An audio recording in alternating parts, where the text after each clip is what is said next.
Hola amigos, ¿se han preguntado por qué las jerarquías son tan problemáticas para los postmodernos? ¿Por qué para el feminismo actual el patriarcado, el hombre, la masculinidad, las testosteronas, incluso todo lo que tenga que ver con lo biológico, con la fuerza, con el valor, es sinónimo de lo malo, del enemigo?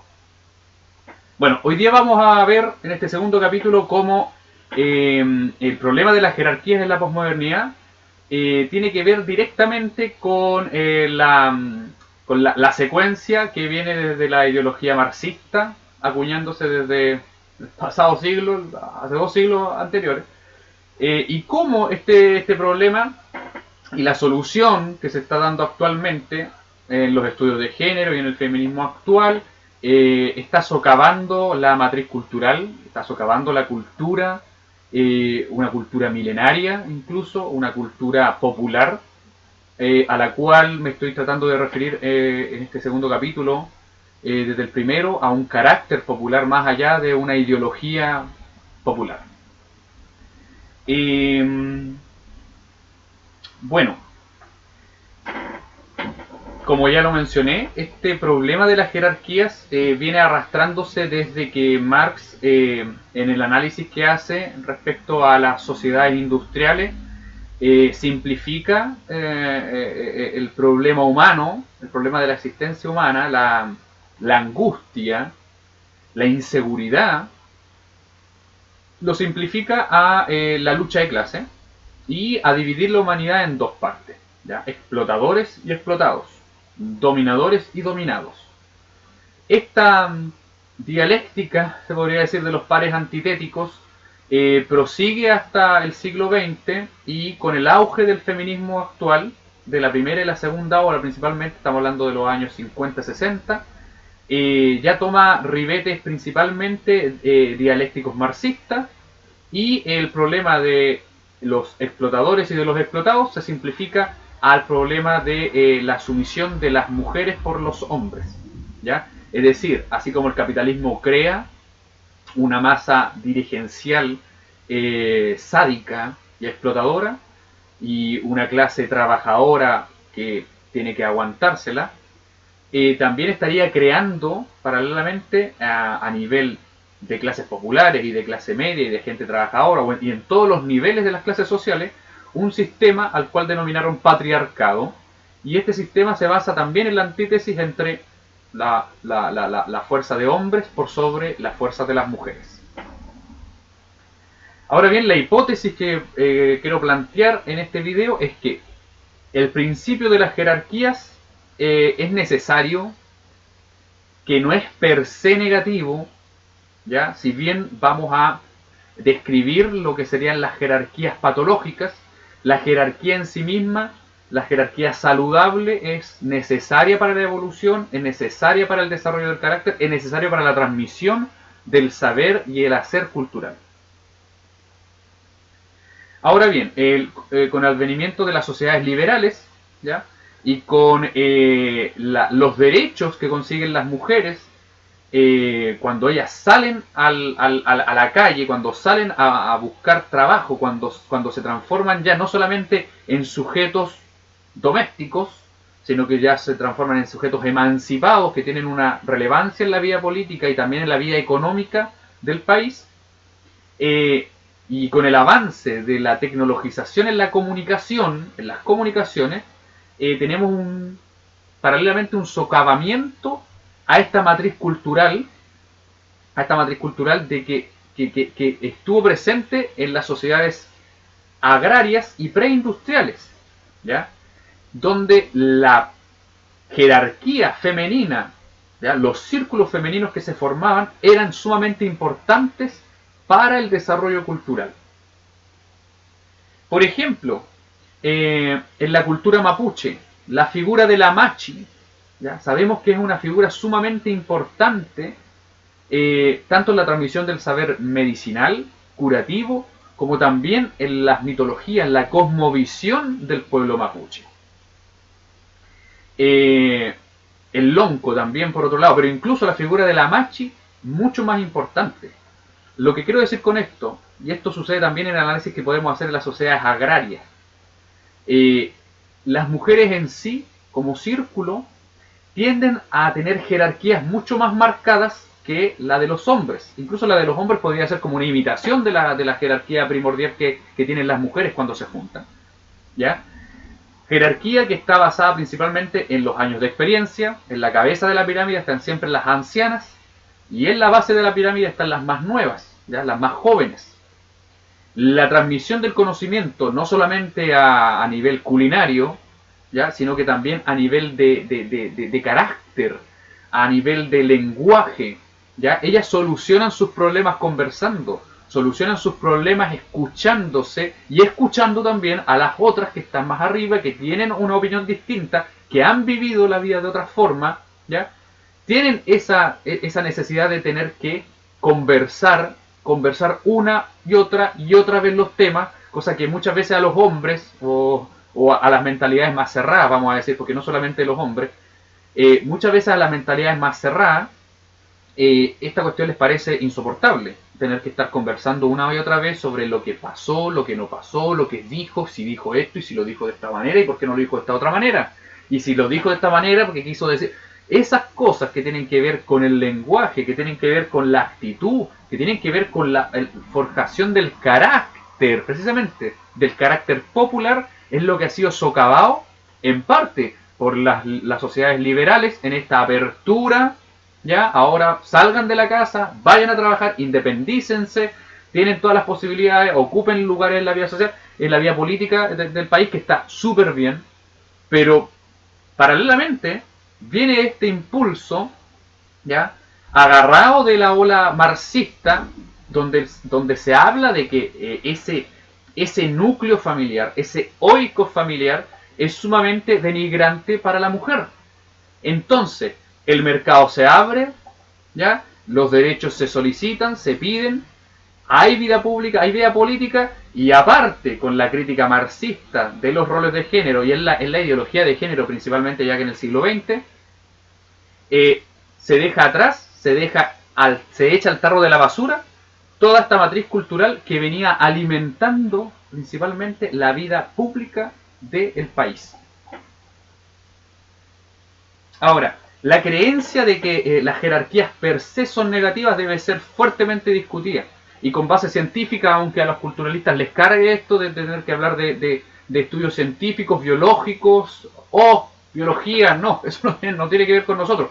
Hay que hablarlo, hay que desmantelar ese discurso de que somos solamente un sustrato cultural, como si no hubiese sustrato biológico importante. Un artículo en la BBC que habla sobre la especie clave plantea la idea de que en los ecosistemas el que existan figuras predominantes y que no solamente son figuras depredadoras, también hay figuras que pueden ser herbívoros, pero son clases claves, son especies claves que permiten la biodiversidad, permiten la conservación y la preservación de la vida. Estos investigadores se dieron cuenta, se preguntaron, ¿qué pasaría si sacáramos nosotros al león de la sabana africana? Obviamente no lo pueden hacer porque eso sería un atentado contra el ecosistema, entonces se basaron en ecosistemas más pequeños que podían ellos controlar. Y el homólogo al león depredador es en un ambiente acuático, en pozos acuáticos que encontraron, era la estrella de mar. O sea, la estrella de mar era tan depredadora como el león en la sabana africana. Entonces, en un pozo de mar sacaron las estrellas, en otro los dejaron. ¿Qué pasó? En el pozo donde habían sacado las estrellas, los mejillones, que son otro tipo de moluscos, se tomaron el poder, ¿ya? E implantaron un sistema, podríamos decir, totalitario, porque degradaron, ¿ya? Y socavaron toda la biodiversidad que existía. Con las estrellas del mar existían más de 15 especies distintas en esos acuarios, en esos pozos, y sin las estrellas de mar y con los mejillones a la cabeza de la jerarquía, todas esas especies, la mitad de las especies desaparecieron. ¿Ya? Lo mismo se hizo en distintos ambientes también, ¿ya? En tierra, en aire y en agua, ecosistemas aéreos, terrestres y acuáticos, y se dieron cuenta de que la presencia de estas especies clave no obedecía solamente a una cuestión de autoritarismo, a una cuestión de de subordinación, sino que tenían un rol primordial en la preservación de la biodiversidad del ecosistema.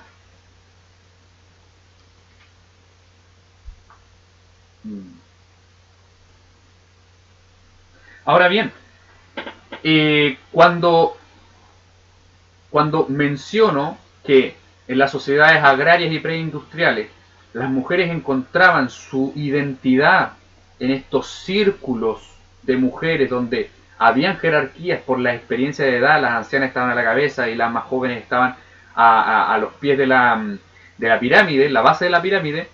Hay un estudio, una encuesta que se hizo el año 2018 para medir la felicidad entre hombres y mujeres. Y fíjense ustedes de que los dos primeros parámetros que hombres y mujeres marcaron como lo más importante y determinante para su felicidad era primero la salud, la vida, tener vida, estar sanos. Segundo era el tener una pareja. Y tercero para las mujeres, aquí se diferenciaban, para las mujeres era la vida familiar. ¿Ya? En cuarto lugar era para los hombres la vida familiar.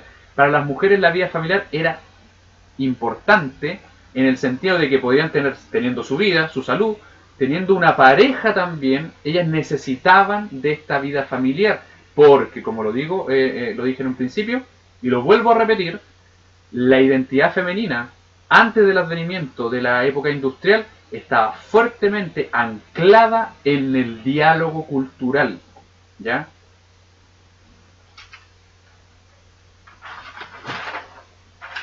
Ahora bien, ¿todas las jerarquías son buenas? ¿Todas las jerarquías son necesarias? No, también hay jerarquías patológicas. Y hay un libro de Erich Fromm llamado El miedo a la libertad, de Erich Fromm, que se los recomiendo. En este libro Erich Fromm habla sobre la conciencia de la libertad en distintas épocas de la historia, desde la Edad Media, Renacimiento, Reforma, hasta el siglo XX con el advenimiento de los sistemas totalitarios y fascistas. Una frase de Erich Fromm dice: el socialismo y el fascismo se dividen por una delgada línea, a saber, la salud mental de sus dirigentes y las razones que tiene la gente para codirigirse mancomunadamente.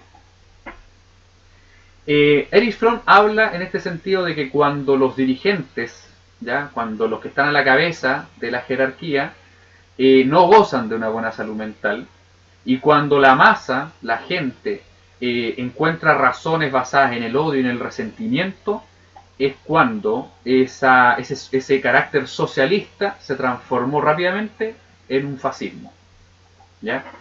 Lo dice Erich Fromm, que precisamente él es socialista, ¿ya? Y hace una crítica, ¿ya? Y pone en entredicho esta cuestión de que todo el mundo se ha dado cuenta, pero menos los socialistas chilenos o la izquierda chilena, ¿ya? Esa delgada línea que divide al fascismo con el socialismo. ¿Por qué se produce este fenómeno, ¿ya? Y estas jerarquías patológicas, como la he querido llamar? Estas jerarquías patológicas están basadas principalmente en un miedo irracional hacia las fuerzas de la naturaleza, ¿ya? El ser humano siempre los seres humanos nos hemos preguntado, nos hemos sentido insignificantes ante los poderes de la naturaleza, ¿ya? Todo lo que nos rodea, desde la lluvia, desde el sol, desde el canto de las aves, desde la tierra, desde la tormenta, desde los volcanes, todo eso siempre nos ha hecho sentir o nos ha puesto en el lugar donde estamos, ¿ya? Somos una especie más dentro de esta tremenda naturaleza que da espacio a muchas otras especies. ¿Somos la especie predominante del planeta? ¿Somos la especie que está puesta en la pirámide de la jerarquía? Bueno, ¿cuál es el rol que asumimos en ese caso? El miedo a la naturaleza, el miedo intrínseco a la naturaleza, ¿ya? Crea de por sí un carácter masoquista, ¿ya? Crea odio y resentimiento ante esto que es tan grande y que me hace sentir insignificante y inseguro a cada momento, ¿ya? En su libro Persona Sexual, Camila Paglia también menciona que la cultura y la civilización es un invento, una ilusión que crea el hombre para poder salvaguardarse de esta fuerza tremenda que es la naturaleza que se está imponiendo constantemente. Incluso ella dice en su libro que el ser humano no es la especie favorita de la naturaleza. Por eso que siempre hemos tenido que construir cosas para poder resguardarnos de estas fuerzas atroces. Este odio y este resentimiento que no resuelto, no hecho consciente, no trabajado, no sublimado, podríamos decir en términos psicoanalíticos, se va a manifestar en un carácter masoquista.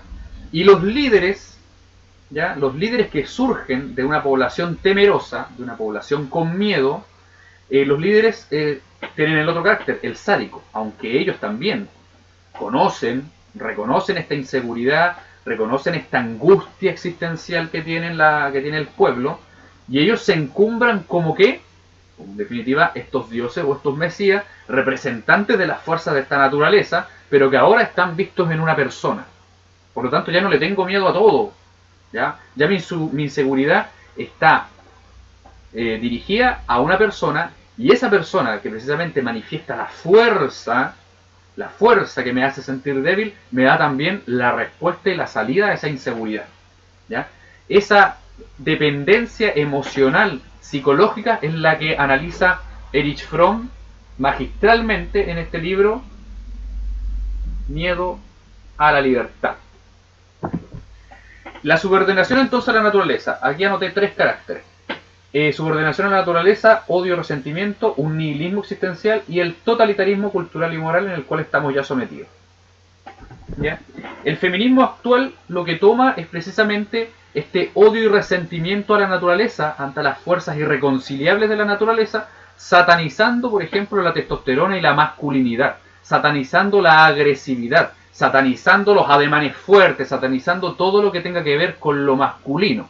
Ahora bien, ellas se lo toman al pie de la letra, porque en términos psicoanalíticos, Newman, en su libro El arquetipo de la gran madre, separa lo inconsciente con lo femenino y lo consciente con lo masculino.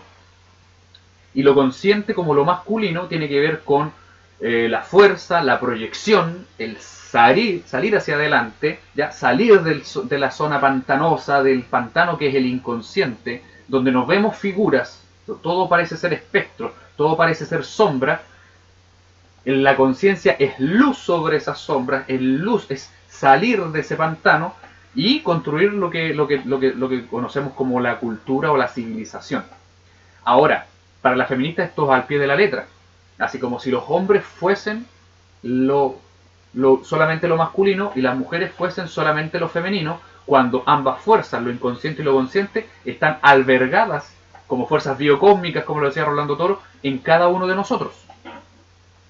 Entonces, esta jerarquía autoritaria, estas jerarquías patológicas que surgen a partir de los miedos irracionales no resueltos, ¿ya? Y de estas figuras mesiánicas que se hacen dependientes de la masa, el feminismo dijo, bueno, esto también está presente en la subordinación que históricamente hemos vivido como mujeres sometidas al patriarcado. O sea, esta fuerza de la naturaleza, ¿me entienden? ¿Cuál es el mismo relato que se está repitiendo, pero ahora a nivel de género?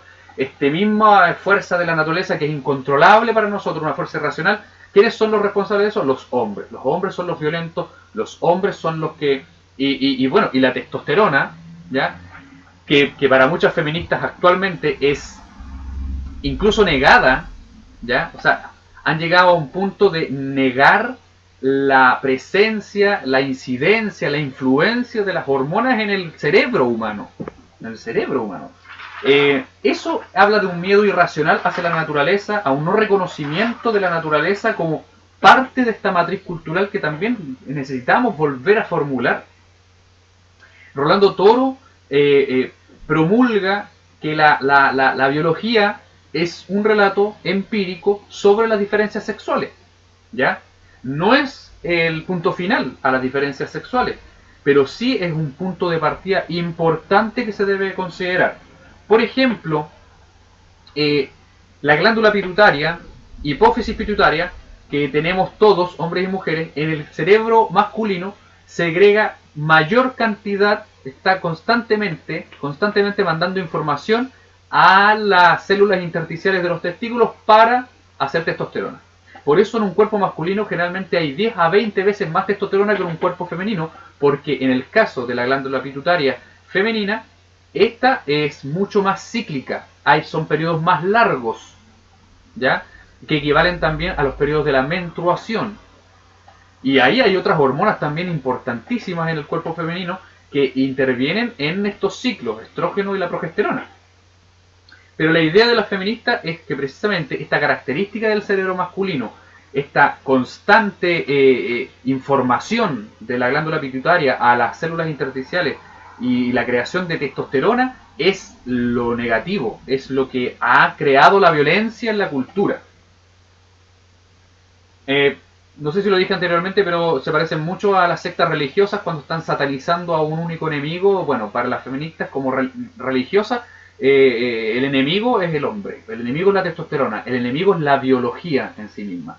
Y para deshacerse de eso hay que negarla, ¿ya? Que es la ola postestructuralista ahora, donde nos dice que todo se puede construir a través de relatos, a través del lenguaje, por lo tanto la testosterona y la biología no tienen nada que ver en la construcción de la identidad del ser humano, negándola o satanizándola.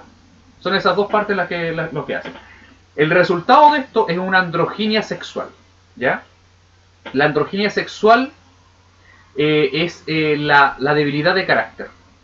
Y no solamente la debilidad del carácter, sino también un carácter susceptible de ser moldeado por la ideología imperante, ¿ya? El feminismo, yo diría, y el fascismo están muy cerca, así como el socialismo del fascismo están muy cerca. Y la diferencia, nuevamente, es el carácter, la salud mental de los dirigentes, de quienes han escrito sobre el feminismo, y de las razones que tiene la gente para codirigirse o para subordinarse a esta ideología. Lo que crea es una ola de androginia sexual, ¿ya? Caracteres blandos, débiles, intolerantes a la frustración, ¿ya? Lo vemos, por ejemplo, en las universidades, muchachos que son incapaces de poder, de resiliencia, no tienen resistencia para levantarse de los obstáculos, se sienten sumamente estresados con los profesores, no les gusta el trato que tienen, el discurso se tiene que modelar, no tienen que manifestar ninguna opinión que sea contraria a su susceptibilidad, porque en esta cosa de que sea tan marcado lo masculino, y que eso sea como la punta de la pirámide, que eso nos huela a jerarquía, inmediatamente tiene que ser socavado, porque eso es lo que ha ido destruyendo no solamente el tejido universitario, sino que ha partido también desde la base de esta cultura, desde la base de las diferencias biológicas, anatómicas en los caracteres femenino y masculino. Y por supuesto también esto, para esta ola de androginia sexual, ¿ya?, trae serios problemas mentales y serios problemas de salud en lo psicosomático. La misma ingesta de hormonas, ¿ya?, para aplacar tu testosterona, yo tendría que estar tomando estrógeno, ¿ya?, porque mi testosterona es lo culpable, o la testosterona, en el caso de que no exista, entonces yo voy a hacer caso omiso a mi propia biología, hacer caso omiso a eso y deconstruirme, ¿ya?, que no es tampoco un método, sino que es una metafísica, por supuesto, deconstruirme en base a este relato neohistoricista.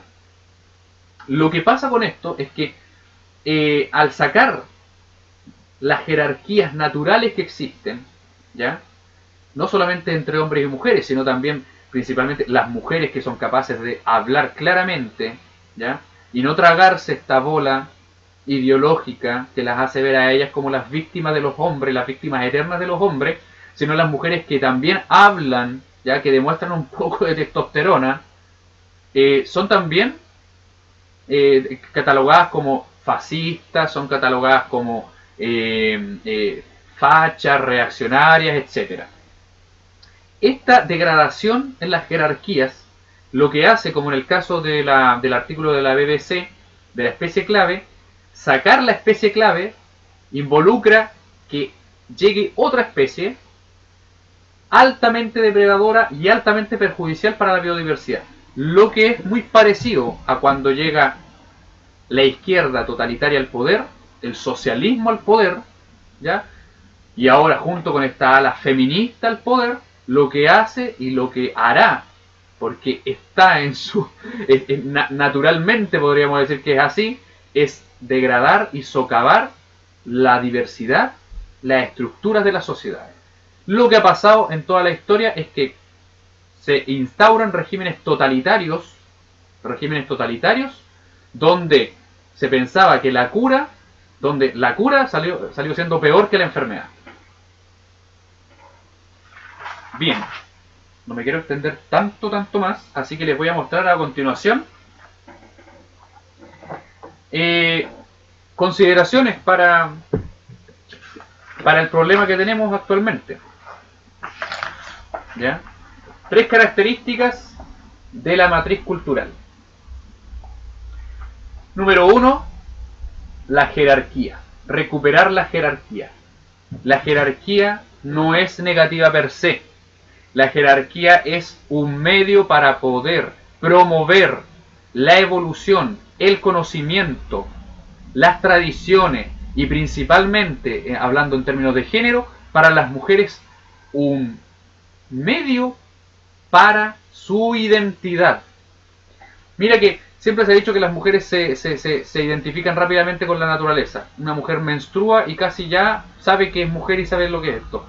Pero eso también es desconocer precisamente el carácter cultural que han desarrollado las mujeres viviendo en comunidad, ¿ya? Teniendo sus propias jerarquías, a las cuales los hombres siempre parecemos escapar de esa jerarquía. En la casa, el oikos familiar, ¿ya? Cómo se divide en sus conversaciones, ¿ya? En sus diatribas, en sus traspasos de conocimiento, ¿ya? Es algo que es homologable en el mundo masculino, vamos a decir, en el mundo público, en la sociedad, solamente a partir de la eficacia de esta jerarquía. La transmisión del saber ser a ser es lo que prima y debiese primar en una jerarquía sana. Un segundo aspecto también en esta matriz cultural es la díada, ¿ya? La díada, que es principalmente diferencial y complementaria. Esto también ha sido socavado por el feminismo actual, considerando esto como la base del heterocapitalismo, cuando en verdad lo que es la díada diferencial complementaria es la base, yo lo puse en el segundo lugar, pero es la base también constitutiva de un aspecto para la felicidad de las mujeres y de los hombres. ¿Recuerdan la encuesta que se hizo en el 2018 que les mencioné? En el primer lugar, la vida y la salud. En el segundo lugar, la díada. En el tercer lugar para las mujeres está la vida familiar. Y esa vida familiar, aunque no lo reconozcan y les cueste tanto reconocerlo, porque, como dice el pasaje de la Biblia, ven la paja en el ojo ajeno, pero son incapaces de sacar la viga que tienen en su ojo. Cuando eres incapaz de ver que en esa relación asimétrica entre géneros, lo que hay en realidad es una búsqueda de identidad y por supuesto también un profundo conocimiento cultural, que es la base de nuestra cultura, basada en el diálogo, basada en las jerarquías naturales, y eres incapaz de ver eso y lo único que ves es una lucha de poder, entonces es hora de empezar a sacar la viga que hay en el ojo. Por otro lado, y en tercer lugar, está la sociedad, ¿ya? Como este sistema está entrelazado ya entre hombres y mujeres, entre lo masculino y lo femenino, interconectados de manera plural, ¿ya? Acá lo que prima entonces en este es la sociedad igualitaria y complementaria. Lo que se ha tratado de hacer es llegar a esto, a este igualitarismo, saltándose las jerarquías, saltándose las díadas, o sea, siendo sujetos públicos sin ninguna base cultural. Pero esa base cultural tiene que ser llenada con algo, y es lo que han hecho los nuevos estudios de género, llenando y envenenando a la gente su cabecita con este resentimiento y este odio a la naturaleza, igual a como lo hacía el fascismo a principios del siglo XX. Esa matriz cultural promueve lo que Aristóteles llamó como la frónesis. ¿Ya? La frónesis aristotélica es la virtud del diálogo, la virtud la virtud reflexiva, ¿ya? La reflexión moral, que es algo como la prudencia. En teología se habla de la prudencia como una de las virtudes más importantes, las virtudes cardinales. La frónesis aristotélica dice que el sujeto puede tomar decisiones rápidamente, ya ocupando las herramientas que tiene per se, para solucionar problemas. Eso es, o sea, una reflexión práctica y moral. Él habla de la moral. Rolando Toro habla sobre la conciencia ética. Rolando Toro en el sistema biodanza habla sobre la conciencia ética.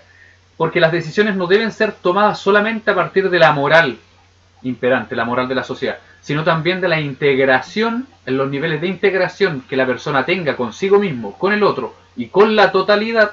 Yo puedo tomar decisiones de acuerdo a esa integración, a esa jerarquía de integraciones.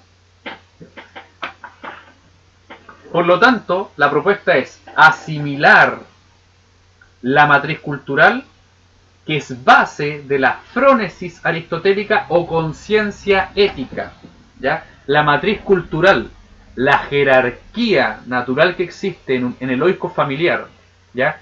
Que lo vemos reflejado principalmente en el relacionar femenino, y después en la díada diferenciada para llegar a la sociedad, o sea, a la vida pública, con esta red de intercomunicación, esta red intercomunicada igualitaria. Se necesita la matriz cultural y esta frónesis aristotélica, esta conciencia ética, para poder tomar las decisiones que mejor sean para nosotros, para el otro y para el medio ambiente.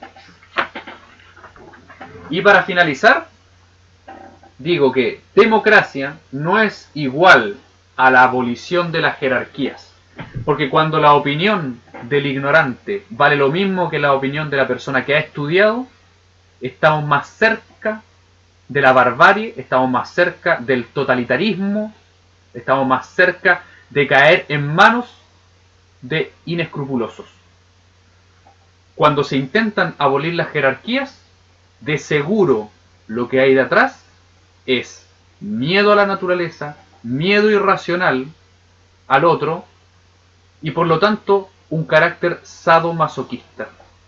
Así como lo dijo Erich Fromm, un socialista, crítico también del socialismo, y lo que dice también Rolando Toro. El triunfo de las revoluciones sociales, el fracaso de las revoluciones sociales se debe a que las personas que promueven esos cambios no han hecho en sí mismas el proceso evolutivo. Las transformaciones sociales solo pueden tener éxito a partir de la salud mental, no del odio y el resentimiento. De otra manera, los cambios sociales solamente sustituirán una patología por otra. Eso sería todo por hoy. Chao.